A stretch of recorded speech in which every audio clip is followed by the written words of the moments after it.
You're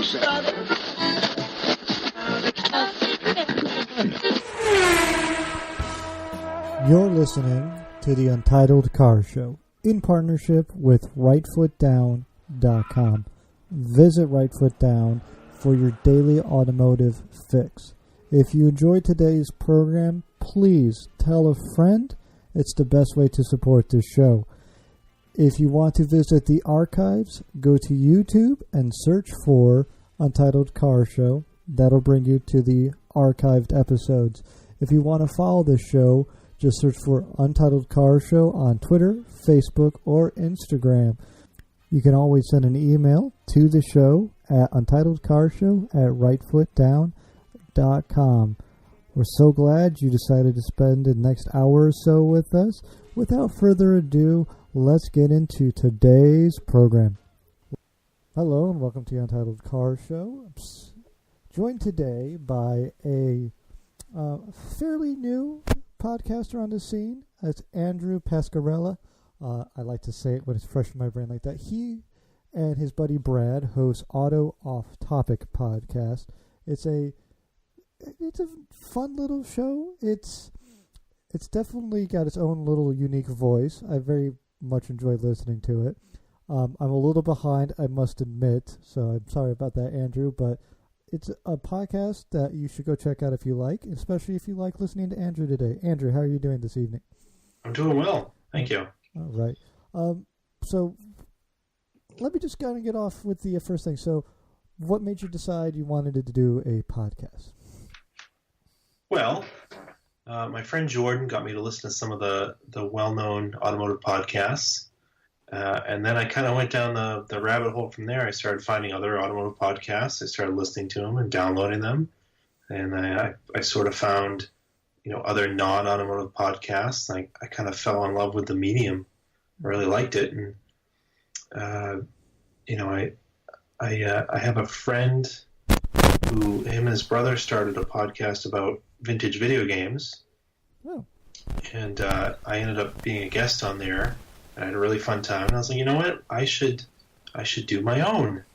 So, Brad and I kind of talked about it for a while, and then finally, last November, we recorded our first episode, and so that's sort of how that started. You two have a very interesting dynamic. It's definitely got its own voice in the automotive community. It's been kind of a pleasure. For those of you out there who don't quite maybe you listen to podcasts and that's your thing and you're not hosting your own, one of the things I absolutely love doing is listening to new podcasters kind of grow and develop, and it's been a joy to watch the Auto Off Topic kind of grow and form into what it's formed into. And I think it's 15 episodes published now, and I think you said you just recorded episode 16? No, it'd be 13. 13. Well, I'm getting 15 for it. I'm bad at math, apparently. So it's you and it's your buddy Brad. Yep. And then how did he get roped into this whole thing? Well, we've been friends for 30 years. So literally my parents bought the house across the street from his house, his parents' house, and we just kind of grew up together. So he's 2 years older than me, but it turned out his dad and my dad were both into cars, and Brad and I were into cars, so it just we've been friends for as long as I can remember. So let's start there then, too. So you've been in cars for as long as you can remember. Do you remember a point or a car? You said your dad was into cars, too. Was there a car growing up that was the fun car your dad had? It wasn't until I was a little bit older that he got a fun car, because we didn't have a garage at our house till the late 90s. My parents had a extra large property, and they had always intended to build a garage, but it didn't happen until 98, 99. So it wasn't until, and I was probably 13 or 14, and that was when he got about a 65 Pontiac Catalina, and we would go to cruise nights in that. That was a fun thing. He still has that. What I probably remember early on was my mom had back in the 90s, a 76 Volvo 240 wagon. Nice. That safety orange. Not a good color for that car, but I liked it. That was a neat car. I mean, it definitely can't lose it in a parking lot for sure. No, it was very 70s though. Yeah, I really like the 240s. I'm gonna have to go back and look up that color code because I don't know, Volvo and safety orange just like screams like really bright. Like what's in my head is probably not as good as it actually was. So that's kind of they're like a cone orange almost. Oh, but not as neon. Yeah, that's kind of a fish. I can't imagine. And you like that on that car? Yeah, I like it. Yeah, it's probably because I was a kid and I remember it. And it's one of my first memories of riding a car was that car. So, did you ever ride in the rear-facing seats? We didn't have them in that car. Oh, that's the whole point of having a Volvo wagon. But at the time, at the time, you didn't have to wear seatbelts, so I would just ride in the back with the seats folded down. That's always fun. It's like a little player. You get out the Hot Wheels and just roll around back there. Exactly. Yeah. So it's Volvo and then the Pontiac Catalina. Catalina is kind of a weird car to get. It's not your typical car, I guess. It's not like a Mustang, a Camaro, something like that. And the Volvo was. Did you kind of grow up with this affinity then for kind of the more offbeat cars? Yeah, I think so. I mean, the other thing, I do remember when I was real little, so actually, I barely remember it, but it was before my parents got the Volvo wagon. They did have a 242 turbo. So, I remember being real little in that car. So they had some fun cars before, like when I was a little kid, and then they had to be responsible and buy a house. So they sold that car and had a bunch of boring cars for a long time. And then when I was a little bit older, they started getting fun cars again. So then you grew up, I'm going to take a guess here. So we had a Volvo 242, Volvo 240 wagon. Yeah. I'm going to guess the first car you had was somehow very safe. Yes. What was the first car? Yeah. I had a Volvo 740. It's an 86. I don't know if you're aware of this, but I have a Volvo 740. It's a 91. It's a fun little car, rear-wheel drive. So that was the first car you got? Yep, and that was a hand-me-down from my grandfather who liked Volvos. So he bought in 2000, he bought a S70, and they gave me, I would have gotten my license in 2001, so they gave me the Volvo to hold on to until I got my license, the 740. So it was silver with the red leather, automatic, non-turbo, but it was a good first car. It's probably driving this thing around, I'm really, and again, because I have one, and I literally just got out of this car like maybe 30 minutes ago, it's almost a perfect car for a automotive enthusiast who's new to driving because there's no power, but it is rear-wheel drive, and it's a little like it likes to break the rear wheels like if you go around a corner too fast. So it's a little fun, no power, and super safe. Like if I can't imagine a better car to put an aspiring automotive enthusiast into, So I can't imagine, well, for the listener, to my knowledge, you live up in the New England area. Was this the case when you had the 740? Yes. Yep. I always lived just north of Boston, so. So how many winters did it survive before you put it in a ditch? I actually didn't have it long enough to even get to winter, so I got it I started driving in the spring of 2002, on my own. I drove it the whole summer, saved up enough money, and then I got rid of it because I bought an Eagle Talon instead. So I went from a car with no power to a car with a lot of power, and I was only 17. So, and somehow I managed to never, ever wreck that car. That's a little shocking to me. So you had that car, high school. How long did you manage to keep the Talon for? I still have that. Wow, that's a little impressive. I've had that car now from Actually, it was 2001. I said 2002 earlier. It was 2001. So that makes that 16 years in August of this year. Mm-hmm. That's a little nutty. You might be the person who's held on to an Eagle Talon the longest. It's a good possibility.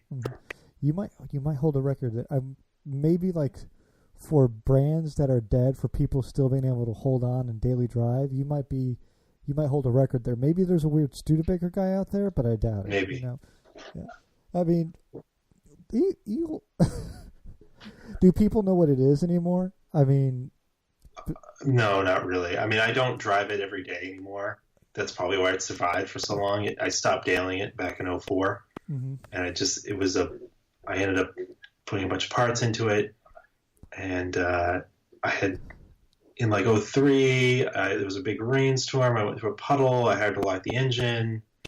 My dad and I rebuilt it, and then I kind of stopped dailying it, and that's probably why it survived for so long. But when I do take it out and I go to a car show, especially like an import car show, and you realize that a lot of the kids that are driving now were not even born when I had that car, or were still babies when I was just driving that car when I was like 16.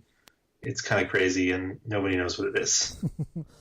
Yeah, it's a weird thing. Like, you know, to think about like the fact that, you know, Saturn will be kind of unknown in a couple of years and be kind of a weird thing. Like, it's remarkable how fast it fades from the general public's kind of mind. Yeah.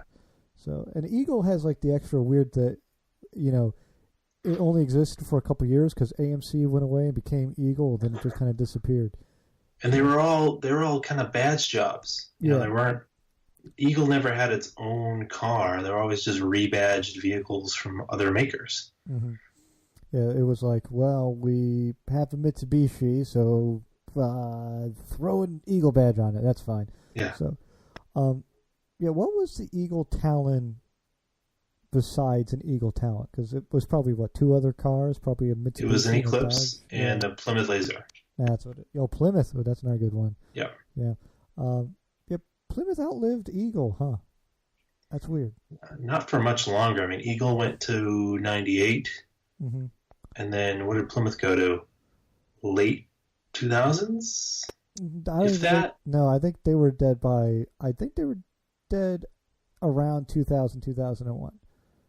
Okay. I think so. I don't know. Someone will write an angry tweet and let me know. You know who's going to let me know? So I can tell you right now. It's GTBG Johnny from the Blown Pistons podcast. I can guarantee he's going to let me know.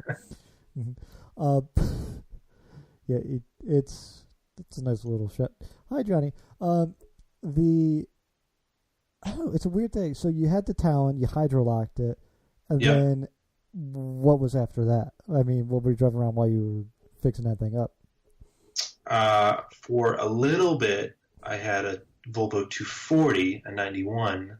Mm-hmm. That car was just like, once I had that taste of a good handling fast car, it was just like too much to take. It was too slow. I drove for through a winter, had some fun sliding around, but I worked at a dealership at the time, and a woman traded in her 2000 Civic Si in Electron Blue Pearl. So I sold my 240 and I bought that car instead. And I had that. This was in 2004. Yeah. So that car was only 4 years old. Those were super, super fun cars. I wish I'd kept that car. But for the time I had it, it was just amazing. That was the first car that I got to autocross. And it's still, I mean, I think it's one of the best front-wheel drive cars ever made. Mm-hmm. They just handle so well, and it was so analog. It didn't even have, I mean, it was a car that was built in 2000. It didn't have ABS. It's a little nutty. Like, very direct control. Did that even have power steering? Oh, yeah, it had power steering. Mm. But, I mean, and it had cruise control and AC, and, it had a CD player and a sunroof, but I always thought it was odd it didn't have ABS. Like, it it wasn't like it was broken; it just didn't have it. And I don't know if it was optional or something, but kind of a neat thing. I mean, very light car, super fun once you get into the VTEC. But yeah, VTEC, bro. So yeah, so did you have to? I forget. I'm trying to place the timer. Would that have been flat brim VTEC Bro Dude time, or would that have been trucker hat VTEC Bro Dude time? Probably. I would say not even that. I would say that would have been like blowout. Like that blowout hairstyle. Oh yeah. Yeah. Some tribal tattoos, maybe. Yeah. Some definitely some Asian-esque writing that is either gobbledygook or some sort of insult against the person with it. Yeah. So, but mine was very much I had that very much clean style to it. You didn't stance it out. You didn't do that sort of silly stuff with it. No, I did lower it, but it was lowered just like an inch. Yeah. So you said you went autocrossing with it. That was the first experience. So was that the first experience of like driving in anger then with the Civic, getting on a course and driving around like that? Yeah, legally. Yeah. Other than tearing around on and off ramps on the highway. I'd go autocrossing as much as I could. Yeah. Well, it's weird because it's New England, and there's definitely a limited window of opportunity for doing any sort of racing up there. It's not as bad as like a Montana, but there's definitely some prime choice months, and then there's some not so great times for it. So there's a good the SCCA region is really strong now. Well, that's the thing. I was saying, it's weird because it's such a great racing. If you look up the SCCA stuff, you look up where a lot of people are headquartered, where all the tracks are and everything, and you go, oh, there's a lot in the Northeast, like for sure, way more than there is down here in the DC area or even further south. There's such a prevalent, presence, I guess, of them up there, and it's crazy because it is such a shorter window, but you've got some great tracks like Lime Rock up there. There's a lot of autocross stuff up there. So, I'm curious, where did you go autocrossing? So in Massachusetts, there is Fort Devens. It's probably 20, 30 minutes outside of Boston. And it's an old Army air base. So they use the runways. And the courses would be around, I'm trying to remember now, it's been a while since I've been there. I think the course would be around a mile long autocross course. That's pretty good. So you get up in the 60-second range because they kind of cut across, like down one runway, across the other, like the access road, down the other runway, and then kind of make like a loop. And that was really fun. And then the other place they do it is in the parking lot of New Hampshire International Speedway. Oh, that works. Yep. Yeah. Those were a little bit shorter, like 30-second runs, but still, two varying places. It was fun. So, are you still doing the autocross? I hadn't done a bunch for a really long time.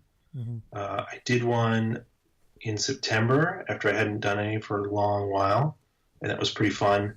There was a while I was doing autocrosses all the time, right up till about 2010, and then I was also doing rallycross. New England region has a really good rallycross program. I hope that wasn't in the Civic. No. So we'll back up a little bit. I had the Civic till 2006. So I had it for about 2 years. I was doing a lot of autocrossing. I really liked it. And I still work in the same dealership. And it was an Infiniti dealership. A customer traded in a 2005 WRX STI with 21,000 miles on it. And I was like, this car is awesome. And I was really friendly with the used car manager. And he's like, you know what? I'll give this to you for $100 over what we got it for. Like, okay. Yeah. So, I bought basically, it had 21,000 miles on it, and I paid $21,000 for it. Which is 2006. Steal on those damn things. Yeah, because they're still going for that now. Yeah.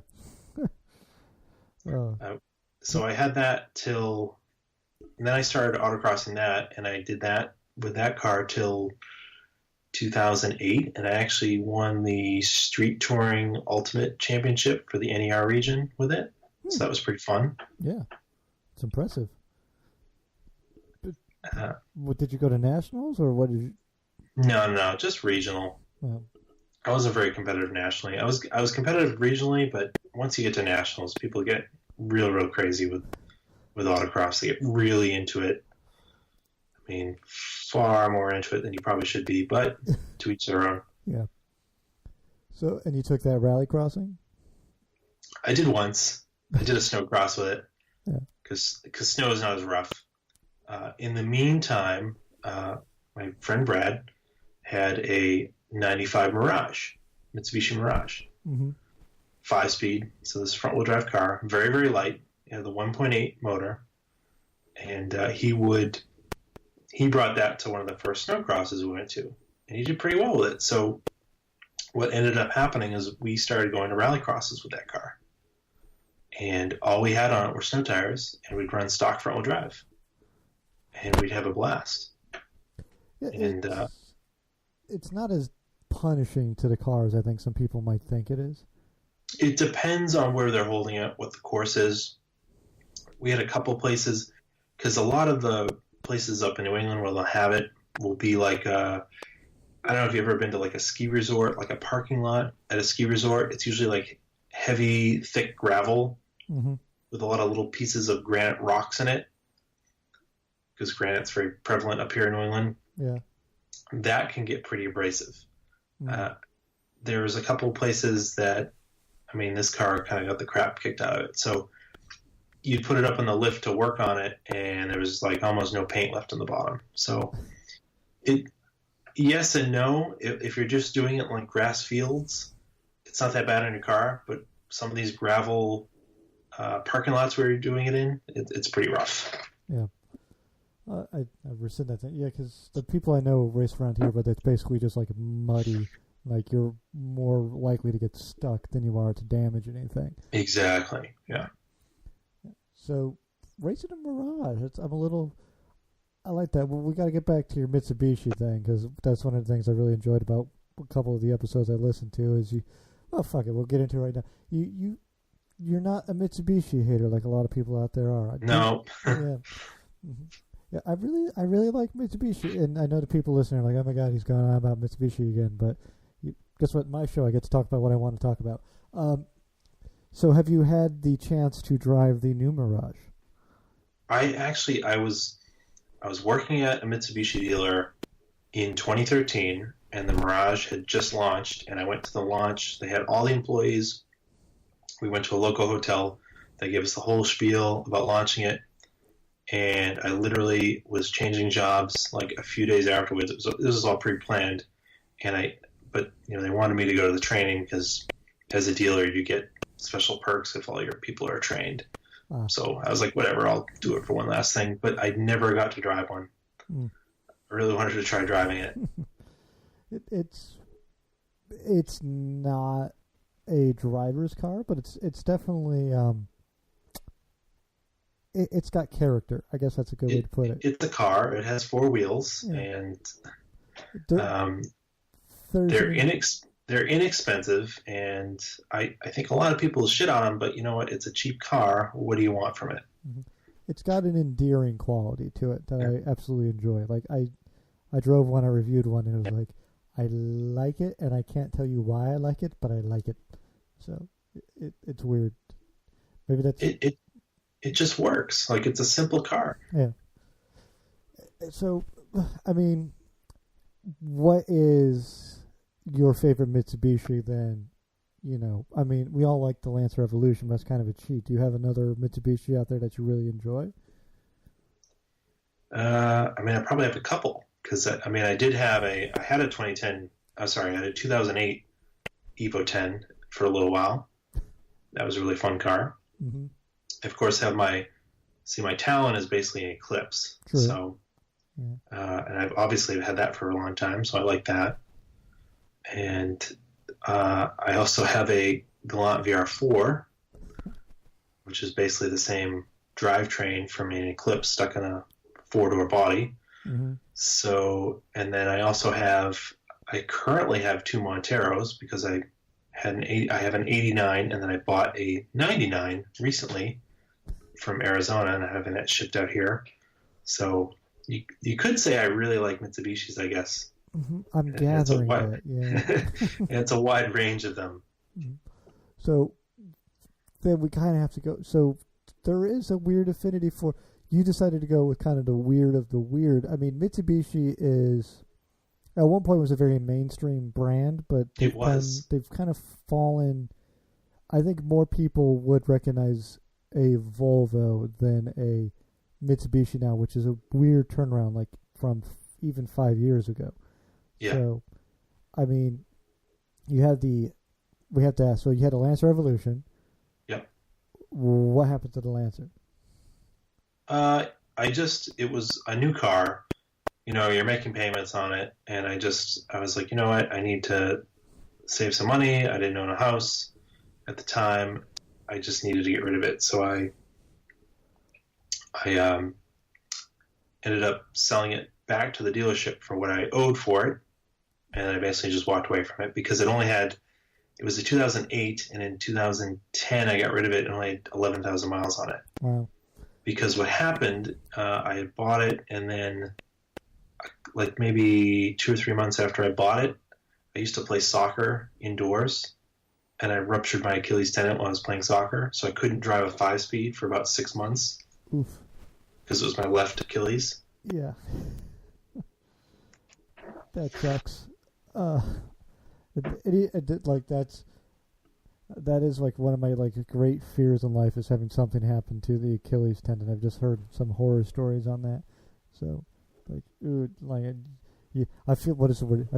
I'm triggered or whatever the hell that is. Like I'm just kind of like thinking of like great stories I've heard of people's Achilles tendons. So you had to get rid of that because of that. You weren't able to drive it. So, what is? We're just going to fly forward to this. What's the current fleet? What do you have sitting outside right now?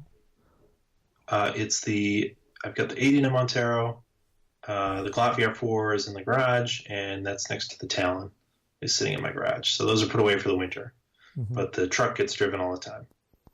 And the truck is the daily driver? Basically, yeah. Mm-hmm. So it's not a bad little fleet. It's if someone were... I hadn't heard a thing. Could have been a glitch in the audio. If someone were to like just look at your fleet of cars, I mean, they would like for someone who's not an automotive person, be like, what are these things? I mean, there's not a normal car in there. I don't mean to disparage it. I mean, it's pretty awesome. When you go somewhere in any of those cars, you always have to get some looks of like, what is that thing, right? I mean, even in the Montero, it's still got the weird Mitsubishi badge that not a lot of people know what it is anymore. You know what? The Montero, the number one mistake is that a Trooper? Ah, yeah, that's weird. It looks similar to a Isuzu Trooper, but if you put them next to each other, the Trooper is a lot smaller. Yeah. Well, it's weird for someone to mistake a Mitsubishi for an even more obscure Isuzu. So I know, right? Yeah.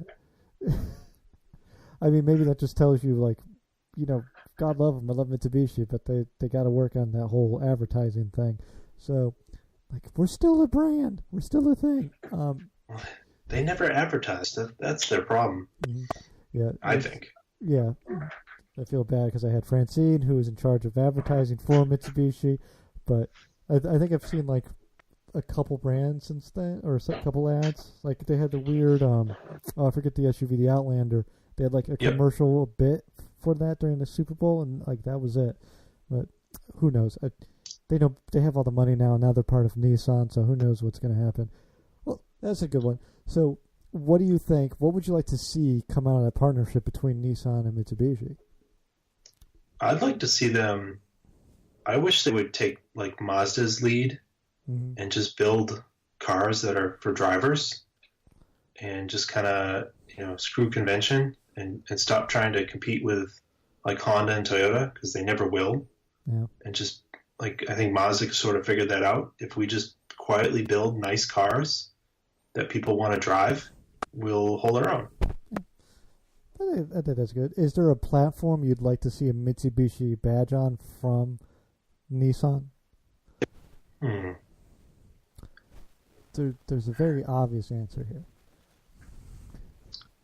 I mean, I doubt you'd see like a GTR thing. That'd be kind of crazy. But even if you could get something that was based maybe on it's a 370Z now, that'd be fun. and even if they get some of that platform, and maybe call it like an Eclipse Starion or something, and maybe people would buy that, because when I was working there, the Eclipse was a weird car, especially those fourth gens. You'd get everyone from 16-year-old kids would get them as their first car to 60-year-old people would buy them just because they wanted a sporty looking coupe, even though it wasn't that great of a driving car. People just wanted that coupe look. It's a car where you can't know who's driving it. It's you get stuck behind a traffic light and it could be anyone. It's not like a Camry where you're like, well, I know this person's going to be slow. That's just going to happen, It's a weird little. Again, fuck everyone who doesn't like them, but I like Mitsubishi. I like the quirky brands. I like Mitsubishi. I like Volvo, and I like the other quirky brands. I like the Nissan Juke because it's weird and it basically is a driving middle finger going, "Fuck you, everyone." I like that.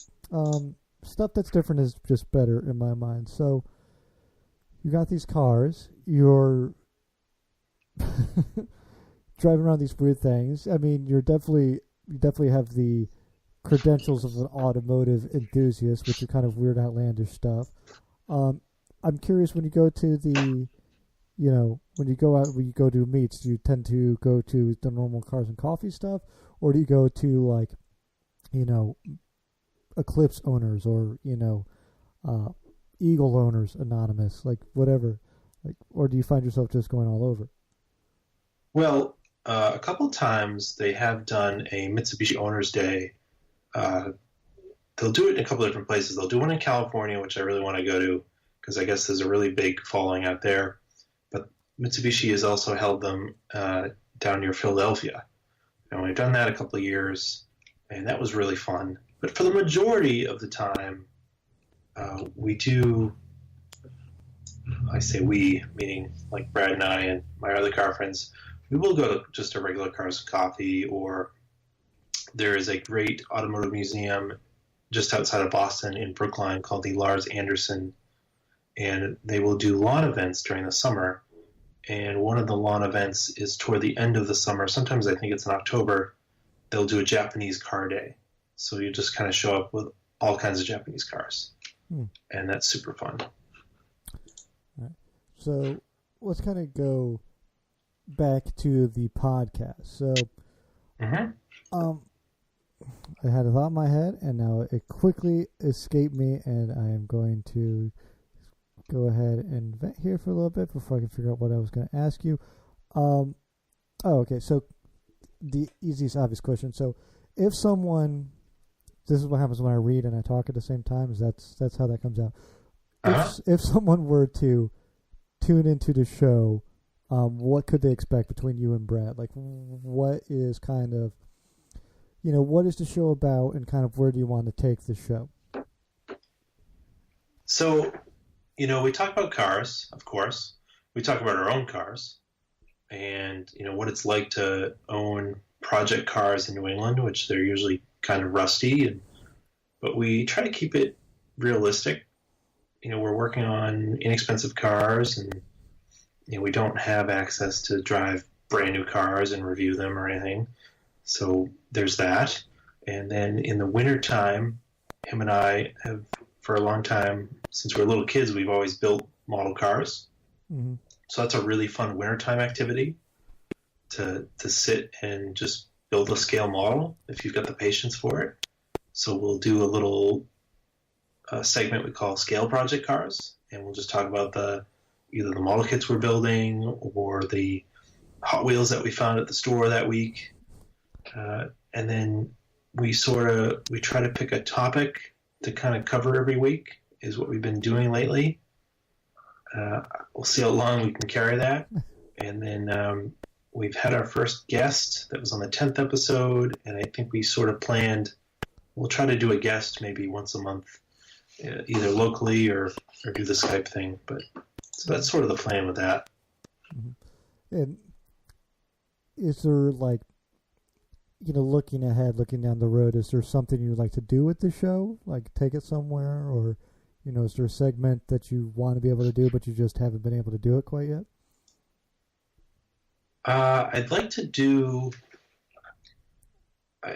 something with, if we can talk about automotive documentaries. I think, Brad and I, we sort of started watching The Long Way Round, because that's the movie with Ewan McGregor and Charlie Boorman, where they ride BMW motorcycles from London to New York, but they go through Russia. And it came out in 2004, but I don't remember. I sort of knew about it back then, but I don't remember how we would have seen it back then, because it probably would have had to been on DVD. There certainly wasn't streaming. YouTube didn't exist. And so we sort of missed it. But now, thanks to technology, it's on Netflix. And you can just watch it streaming. So him and I have been sort of watching it, and I've been making some notes. So I think we're going to have an episode where we talk about that, and I think I'm going to call it Auto Off-Topic Theater or Enthusiast Theater maybe. And, hopefully we can have like a semi-regular segment where we cover either a documentary or a movie about cars or something that's sort of, I wouldn't want to talk about like Fast and the Furious movies, but stuff that's sort of interesting, like the Newman documentary or Senna movie, stuff like that. Mm-hmm. That sounds really fun. What's the matter with Fast and Furious? Come on now, you don't like watching Vin Diesel drink Coronas? It's the best part of the whole film. I've actually only seen the first one. I've never bothered to watch the other ones. You're simultaneously missing nothing and missing like all sorts of amazing stuff. Like you have nothing to really gain or lose by watching those movies. I don't.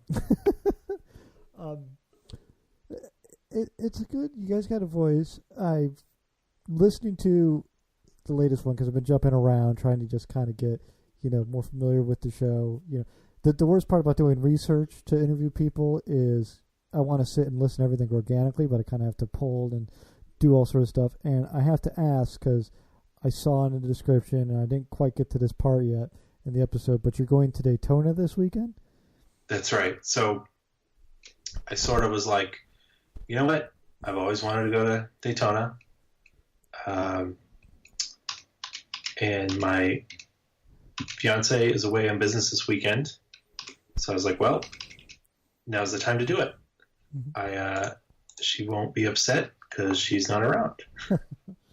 I mean that because she would rather go with me than have to be away doing what she's doing right now. So I live on the East Coast, and I live near Boston. So flights from Boston to Orlando happen incredibly regularly because everybody wants to go to Disney World.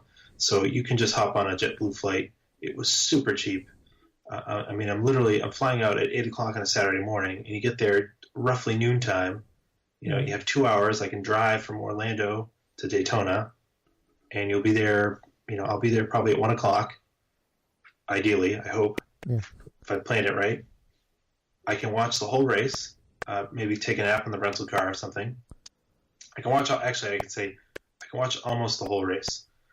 The flight back, I decided to cheap out. There was an $84 flight to come back, but I have to leave 2 hours early. So I was like, that's worth it because the next flight was like $200. I was like, I'll save a little money. Yeah. I can't possibly miss that much, I hope. But I think it was worth it because I'll leave Saturday morning at 8 o'clock. I'll be home back in Boston Sunday at 5. So that's pretty good. Mm-hmm. That is the one benefit of really living on the East Coast here. Yes. That I've discovered is like getting anywhere really on the East Coast is kind of cheap. So as long as you're near a major airport. Yes, this is true. Yeah. Yeah, but even like going from Chicago to Orlando, where I used to live, like that, just add $100 to everything. Doesn't matter. Which is weird to me because everything goes through Chicago. I know. I've stopped there on flights, the layovers. It's like being punished for actually living in the layover place, though. Like, it's a weird little thing. But so, I don't know. I'm very jealous of that.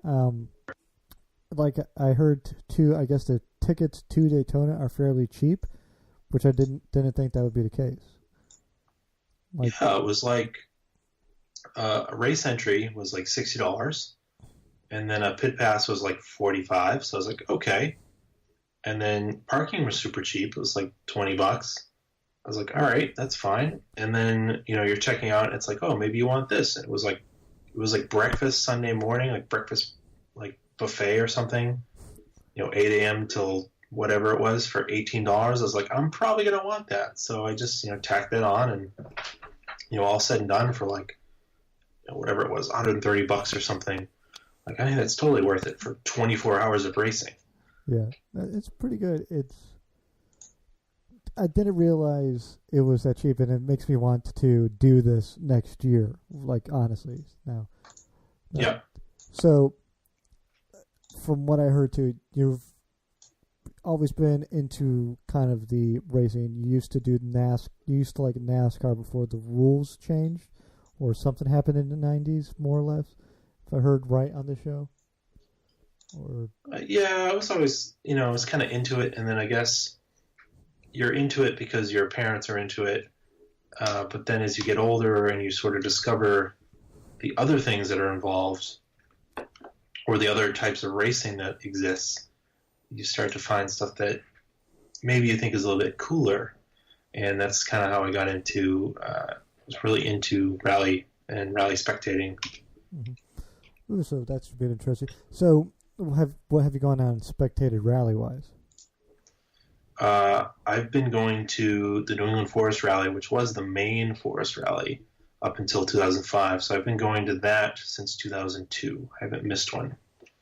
And what does that entail, like rally spectating in the States? So it's a lot of work if you want to spectate rally. And so it makes it, I guess, kind of special, because you can't just show up to a racetrack, buy a ticket, and get in. You've got to, and especially New England Forest Rally has been very difficult to spectate. They only have limited areas because in the Northeast, most land is privately owned, so we don't have any public land to race on. Mm-hmm. So the organizers make very careful deals with the landowners to use these are all logging roads up in New England. Yeah. And so they make very careful deals and agreements to use these logging roads. And some of the agreement is that you do not have anybody from the public on them. Oh. Now we've been going long enough that we know where these stages are, and we very carefully travel out onto the stages, and we park our cars safely away, and then we spectate at a safe distance. And usually what happens is the organizers come by as they're opening the roads, and they see us there, and they go, yeah, we know who you guys are. You've been here before. Just stand back. You know what to do. And it's sort of like a wink and a nod. We trust you guys. Just don't do anything stupid. So that's how we usually get away with that. And hopefully, as they make better partnerships with the landowners and spectators have been behaving correctly, they'll start to open up some more of those roads for other people to spectate on. That'll be ideal. So, I mean, let me put it to you this way: if you could race in any racing series, which one would you pick? I would, if I had the ability and budget, I would race in WRC. Okay, so that's the one that tickles your fancy the most. Yes. Yeah. So it's kind of interesting because a lot of people who enjoy, the off-brand stuff, the Mitsubishis, the Volvos, the Subaru, kind of like the weird, not quite mainstream stuff, they do seem to be drawn to the rally racing. And I'm wondering, what part of it, because I'm trying to understand, because I would think I would do the same thing. Like, what part of it is really, the part that really makes it so compelling? Like, is there something just about it that you like more than more racing or different racing? Man, I can't speak today. I guess it's the appeal that it's real cars on real roads. I love endurance racing, and probably my favorite class is the GT Le Mans class, because they're based on, they're loosely, I'm doing air quotes, they're loosely based on production vehicles. The Corvette looks like a Corvette, the GT40 looks like the GT40. But when you get into rally, not necessarily the current WRC cars, but when you get into like Group N or the open class cars here in the US, that Subaru Rally Team USA car is based at some point on an actual WRX chassis. Yeah. Now the Vermont sports car cars that they build, Subaru Rally Team's cars, I mean, they are highly advanced cars, and they've got a lot of carbon fiber and a lot of extra stuff on them. But when you get down to the lower classes, a lot of these people have built their rally car in their own garage. They've done all the welding themselves. So they're definitely based on a street car. And I find that very appealing. So that might kind of get it down to the essence. So it's such I don't know, just it's such a fun series. It's such a fun thing to do. So to watch, and it's a shame that it's not better represented in the States. Yeah. It's most I mean, really, all the fun racing is next to impossible to watch. I mean, you either end up watching it on the live stream, paying like a couple bucks for each race, or you end up like, well, you can watch it on Fox Sports 1, and then you can switch over to Fox, and then it's on NBC, and then it's on Fox Sports 2. Then you got to go back to Fox Sports 1, and then that get interrupted because we're going to show a lacrosse game. And then there's the Major League, or there's the Little League World Series. And then it shows up on Fox Sports 2. It's like, just show us the race uninterrupted. Like, the fuck. Like, Can you do that for one day? Yeah. It's not like they could be losing that much ratings on it either. It's not like people are dying to watch, like, women's lacrosse or something like that. It's Fox Sports 2, which tends to be where this goes.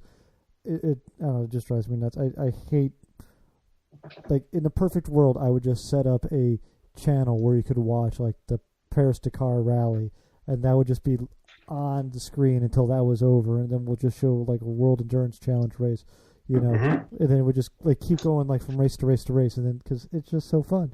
And it's so much better to watch than NASCAR. NASCAR gets shown uninterrupted, and that's we're driving in a circle. I get it, it's talent, and you need a lot of skill and finesse to do it. Yeah. But it's so boring compared to other forms of racing. I only like them when they're on the road course lately. Yeah. And the last couple of road course races, even the series below the main series, they did a race at, I think it was Mid-Ohio, it was over the summer, and it started to rain, and it was awesome because a lot of these guys, they are the sort of the amateurs of NASCAR, because they're not at the top level. They're one level below, and a lot of them were not road course guys. And as soon as it started to rain, they didn't know what to do. They were spinning off the track. I mean, I think the lead changed just a bunch of times. It was awesome to watch. Yeah, that's what makes racing fun, is lead changes, people getting past, people not knowing what they're doing. Yeah. So, I'm curious. Someone brought this to my attention. I think it's a great question to ask someone. Kind of changing gears here, but what's the worst thing you've ever done to a car? The worst thing is when I hydrolocked that engine in my Talon. Because it was so dumb. I was like 19. I just didn't realize what I was doing. I was driving home from work. There was this big puddle, and I was like, that's not a big deal. Like, I'll just drive through it. Like, this is a rally car. I'll just go through it. But it totally sucked water in the engine and ruined it. How long did it take you to fix that? I mean... it was about... Let's see, I did it in like the October of the year before, and then I had it back together the next July. So That's fast. It wasn't too long. Yeah, it was pretty fast. It was pretty fast. All right. What if someone came up to you? Warren Buffett's really bored. He decides one day, I'm going to come up to you. I'm going to give you a unlimited budget. You know, money's no object. But I want you to do one story, one episode, you know, or, you know, do a series of episodes. But it has to be car related and it has to show up on the Auto Off Topic, you know, podcast. What would you do? Ooh. Well, maybe I would have to have an open class rally team and run all the top level events in the U.S. and I guess we'd make a documentary about that. That would be fun. Yeah. What car would you do it in? You know, Money's no object. I mean, you could have a Bugatti rally car. No, but I think I'd have to stick with my roots. I'd have to get an Evo and do it with an Evo. It's a good car for it. Yeah. It definitely is. It's an interesting little. I like that idea. I do think I really do enjoy, and I think they've actually brought this to some race organizers' attention before, and some have been interested, some haven't, but whatever. I really do think there's a marketplace for, you know, there's all this reality TV, there's all this cook shit, blah, blah, blah. There is so much real life drama in a lot of these lower level racing series that you could definitely film a good, like, documentary / reality show and have, like, real life drama, people getting crashed and hurt and, you know, yelling at each other and all that stuff. And it would be authentic and real, and you wouldn't have to deal with, you know, all the fake BS, and it would be fun and engaging to watch. So I think there's a space for that, and it'd be fun to see someone actually put together an event and go out and do it with, you know, money's no object, but I'm guessing it would be you and it'd be Brad and it'd be a bunch of other rank amateurs out there doing it, right? Yeah. So I like that. That's one of my favorite answers so far on this. So we've entered the part of the podcast now where I have to explain that we have a new segment in 2017 where we are going to do. So the show has, as I describe it to people when they ask what it is, I always go, it's kind of like Inside the Actor Studio, but for the car world. So Inside the Actor Studio has a series of questions they ask each guest, which is kind of, you know, rapid fire-esque, not terribly rapid fire, but more or less rapid fire. And we're still tweaking some of these, but we have some for you this evening to go over. Okay. So I got to get into my, you know, what the hell's the guy's name? I just forgot it, so fuck it. So what is your favorite car? Ooh, favorite car. Ferrari F40. That's a good one. What is your least favorite car? Any Daewoo. Daewoo. That's an interesting. Why Daewoo? Because when I was working at one of the dealerships I was working at, they also had a Daewoo dealer, and occasionally I would have to drive them, and they were terrible. just not because they're unreliable or one let you on the side. They're just terrible cars. They're awful cars. I mean, so for a while I wear glasses. For a while I had transition lenses, and if you wear glasses, you've ever had those, they only work outside of a car because they're triggered by UV light. Now, they don't work inside of a car because automotive glass has UV blockers.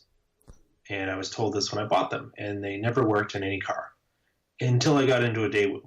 And they would actually change and get dark. So you're telling me that this Daewoo has no UV blocking, so you can drive around this Daewoo and just get skin cancer.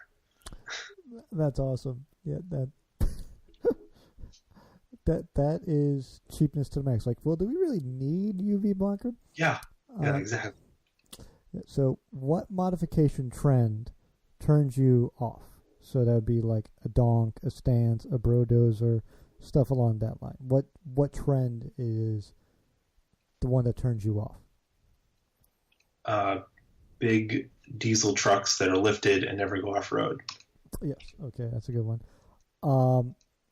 Same question. Opposite way, what modification trend turns you on? Stance cars. I'm not saying that you have to be into it, but a well done example will be appealing to you. I like stuff, I guess you'd call it JDM style, or maybe some people call it OEM plus, where it's just a very cleanly set up car, a nice set of wheels, and you can lower it but not slammed. Kind of a form follows function, I guess. I get that. Just kind of clean there, but not so much that you would notice it, like the modifications. Yes. All right. What car is the car you dread to be stuck behind at a red light?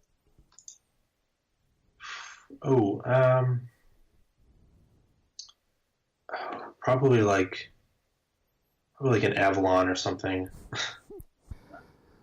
Just because you fear that it'll be Avalon. It's probably just an old person. I mean, the Avalon is probably the newest old car you could buy for a long time.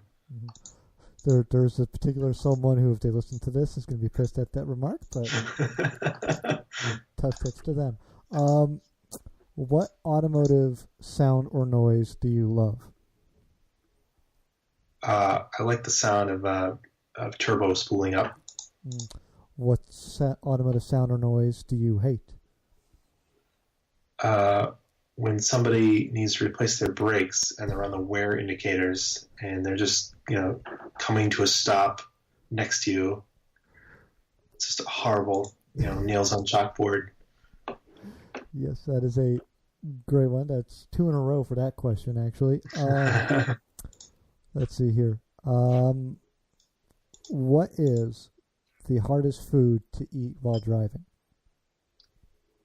I guess if you tried to eat a bowl of cereal, that'd be pretty hard.